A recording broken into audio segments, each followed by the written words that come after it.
सक्दिनँ। हेर्दै जानु म कान चुटेर दिन्छु।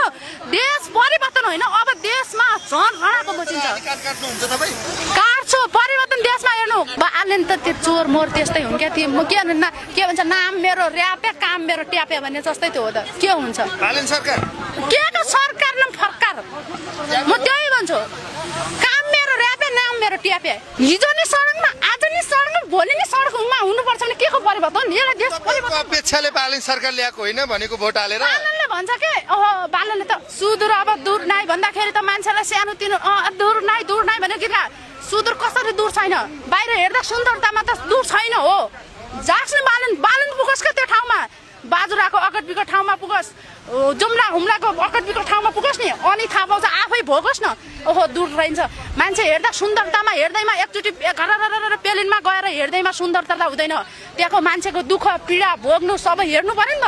त्यसको खान लान बसन रहन हेर्नु पर्यो नि त। त्यहाँको पीडा त्यहाँको सुविधा हेर्नु पर्यो नि त।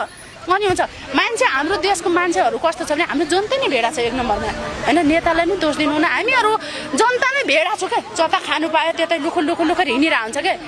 मान्छेले छाक त आजको टर्छ, जीवन त पछिसम्म छ नि त। हाम्रो मान्छेहरू जनताहरू नै कस्तो छ कि सानो मासु भात खायो भने त्यसैमा बिग्दिन्छ। मासु भात त एकछिनको लागि हो तर भविष्य हेर्दैन नि त। भविष्य हेर्नु पर्यो। मेरो मान्यता के हो भने मैले पहिल्यैदेखि मैले धेरै दुःख भोगेर आएको मान्छे होइन। म चाहन्छु कि देशमा अलिकति राम्रो भएले हामी सबै नेपालीहरू मिलेर बस्दा कति सुन्दर हुन्थ्यो, कति सफा हुन्थ्यो। अब हामीहरूले पनि थोरै भयो नि सेवा सुविधा पाएको भए अलि ढुक्कले हामीले सास फेर्नु पाउँथ्यो नि त।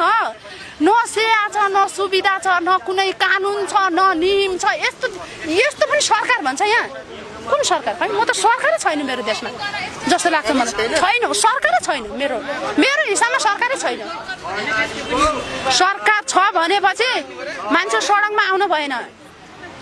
ठाउँको ठाउँ कारबाही हुनु पर्यो दोषीलाई। कसरी आइरहेछ म त अझ खै खै यो सुदन दाईको खै कारबाही खै त निर्मला पन्त लगायतका धेरै बलात्कारहरू पनि भएर मरिरहन्छ खै त कारबाही। अहिले त म भन्छु जति सरकार आए पनि यो नेपालमा 2 दिनको चुरीफुरी गर्न आउँछ। व्यवहारमा कहिले लागू गर्दैन लेखेर दिन्छु। मैले माइती घरबाट म मरि गए पनि मैले देशको लागि एकदम धेरै गरिसकेँ। मैले पहिला पनि मैले देशमा मेरो गाउँमा अत्याचार भयो मैले कसरी यसलाई अन्त्य गर्न सक्छु। किनकि म सानैदेखि पढाइ भन्दा नि मैले बढी फोकस देशको लागि राख्थेँ। म पढाइतिर मेरो फोकस थिएन बढी। मैले देशमा कसरी मेरो देशमा मैले जातीय छुवाछुतको अन्त्यवाला मेरो गाउँमा त हेप्दाखेरि अब स्कुलमै पढ्दाखेरि हुन्छ नि।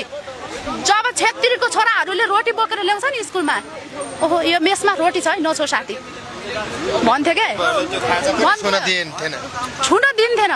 मलाई लाग्थ्यो कि म पहिल्यैदेखि मैले कसरी अब यो होइन के गर्नुपर्छ भनेर सानैदेखि मेरो देशप्रति माया भएर म देशप्रति म गएँ होइन। त्यो एक अभियानमा यताउति जाँदाखेरि त्यत्तिकै पुलिसले समातेर हिरासत लिएर 1.5 वर्ष जेल भोगेर आएको मान्छे हो म। किनकि देशकै लागि 1.5 वर्ष जेल खाएको मान्छे हो म। केस केही होइन। म के भन्छ नेत्रचन विप्लव पार्टी छ नि अहिले नेपाल कम्युनिस्ट पार्टीको त्यो पार्टीमा म किनकि कार्यकर्ता त जोसमा पनि जान पाइयो नि। आफ्नो हकको लागि लड्नुपर्छ भने केही कुरा सिकिन्छ भने जान त पाइयो नि। म त्यो पार्टीमा जाँदाखेरि विप्लवको कार्यकर्ता हो तर हो म गएँ होइन। त्यहाँ गइसकेपछि मैले किनभने चाहिँ मैले मेरो गाउँ समाज परिवर्तन गर्नलाई गएको थिएँ नि त। मेरो त्यो गाउँको सोच परिवर्तन गर्नलाई गएको थिएँ नि त। मेरा त्यहाँका जनताहरूलाई केही न केही सिकाउनु पर्छ सबक भनेर म त्यहाँ गएको थिएँ नि त। तर पनि अहिलेसम्म सिकाउन सकेन। समात्यो तपाईले त चन्दा के गरेर नि हैरान चन्दा मलाई थाहा छैन। यस्तो हो चन्दा भन्ने हैरान त मलाई थाहा छैन होइन। म त सिर्फ म आफ्नो गाउँ ठाउँ समाज परिवर्तन गर्छु भनेर गएको थिएँ नि त। म त्यहाँ परिवर्तन हुन गर्छु भनेर गएको मान्छे बीच बाटोमा जाँदा सानै उमेरमा है 17-18 वर्षको उमेरमा 17 वर्षको उमेरमा त खाइखेल्ने उमेर हो नि त। सँगै हुनुहुन्छ तपाईँ? अहिले त म अहिले छैन। म अहिले आफ्नै छु अभियान भन्नाले म आफ्नै तरिकाले अहिले म त्यतिकै कुनैमा छैन म त्यतिकै बसिरहेको छु अहिले होइन मैले सानै उमेरमा निक्लेपछि छाड्दिनु भयो विप्लव होइन छाड्दिनको कुरै भएन त्यो छाड्ने नछाड्ने भन्ने कुरा भएन कि म अहिले आफ्नै आफ्नै कामले गर्दा पर्सनल कामले गर्दा नि म अहिले बाहिर छु सक्रिय हुन सकेको छैन अनि त्यही भएर मैले यो देशमा अनि म भन्छु कि अब त्यतिखेर परियो होइन परियो धेरै दुःख सुख भोगियो सानै उमेरमा अब जेल खाइयो मैले किनभने चाहिँ मैले पर्सनल आफ्नो कुनै चोरी गरेर कुनै अपराध गरेर कुनै म सानातिना कुरा गरेर गएको थिएन म त सिर्फ आफ्नो हकको लागि लड्न सक्ने र आफ्नो देश गाउँ परिवर्तन होस् भन्ने तरिकाले गएको थिएँ नि त तर पुलिसले त्यहाँ समातिसकेपछि चाहिँ सानै उमेरमा जेल खाइयो आइयो अहिले पनि म भन्न चाहन्छु कि अहिलेसम्म पनि तर परिवर्तन हुन सकेको छैन हिजो नि उस्तै आज नि उस्तै भोलि नै उस्तै हुने हो भने न सरकारको काम छ न हामी के गर्दै हुन्थ्यो ठ्याक्कै भनिदिनुस् यो सरकार यो सरकारले कडा भन्दा कडा कानुन हुनुपर्छ कस्तो कानुन भने चाहिँ पीडितहरूले म भन्छु नि अहिले मान्छेहरू के भन्छ कि मैले पीडा पाएँ म आएँ भन्छ एक पीडित भन्छ एक दोषी बनेर आउँछ नि म भन्छु सरकारले दुईटै जनाको दोषी र को निर्दोषीको छुट्याउनु पर्यो क्या भाटा हानेर पनि छुट्याउनु पर्यो नि त किनकि दोषी र निर्दोषी त को हो भने छुट्याउन सक्दैन सरकारले छुटेर कडा भन्दा कडा कारबाही हुनु पर्यो यो देशमा म भन्छु अहिले लिपीले काला पानी के बिग्रिन्छ कहिलेसम्म हिजो नि त्यही बेच्यो भनेर लड्यो आज नि त्यही बेच्यो भने कहिलेसम्म लड्ने सरकारले त संसदबाटै भने नि त बालेन त त्यो चोर मोर त्यस्तै हुन् क्या त्यो के भन्छ नाम मेरो र्यापे काम मेरो ट्यापे भन्ने जस्तै त्यो हो त के हुन्छ बालेन सरकार के को सरकार न फर्कार म त्यही भन्छु काम मेरो र्यापे नाम मेरो ट्यापे र्याप गाउने मान्छेले देश बनाउँछ देश बनाउँछ र्याप गाउने मान्छेले किन नभन्नु भन्न पाउने त आम जनताको अधिकार हो नि त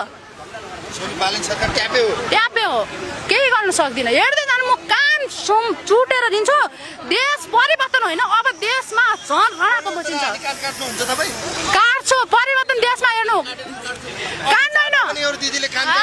त्यो त भन्न पाइयो नि मैले भने नि अब भन्नु देशमा परिवर्तन आयो भनेर जनताहरूले न्याय पाएर रोडमा जब यो हुन्छ नि रोडबाट फेरि मान्छे कहिले आउँदैन भने कान दिन्छु भने सम्भावना छैन समाधान गर्न सक्दैन सरकार होइन अब यो देशको मान्छे भइसक्यो काम छैन कोही बनाउन सक्दैन त्यही हो के भन्छ यो भने नि कस्ता अब हुन्छ नि त कस्ता मान्छे विज्ञ मान्छेले त देश बनाउन सकेनन् भने अहिलेका 2 दिनका चोरी फुरी भन्नेले कहाँ देश बनाउँछ त कान काट्नु पर्यो नि एउटा मात्रै काट्नुहुन्छ कि दुईटै काट्नु शरीरलाई मेरो काट्दिन्छु ल शरीरलाई देशको लागि हाजिर छ के यति माया गर्ने मान्छे बालन सरकारले होइन के गर्छ भने शहरमा त अटोमेटिक सुविधा छ त शहरमा रङ्गिन बनाएर हुन्छ बालन सरकारले अनि शहरमा चोरीफुरी गरेर हुन्छ जाओस् न त्यो पहाडको कुना गएर चोरीफुरी गर्नु पर्यो नि त यो शहर त अटोमेटिक सुविधाले भरेको छ नि त बालन सरकारले जबसम्म हुन्छ नि अकट बिकट ठाउँमा गएर रोड त्यो अलिकति सेवा सुविधा स्वास्थ्य स्कुल फ्री हुँदैन नि तबसम्म देश परिवर्तन भएको भनिँदैन यसलाई परिवर्तन भन्छ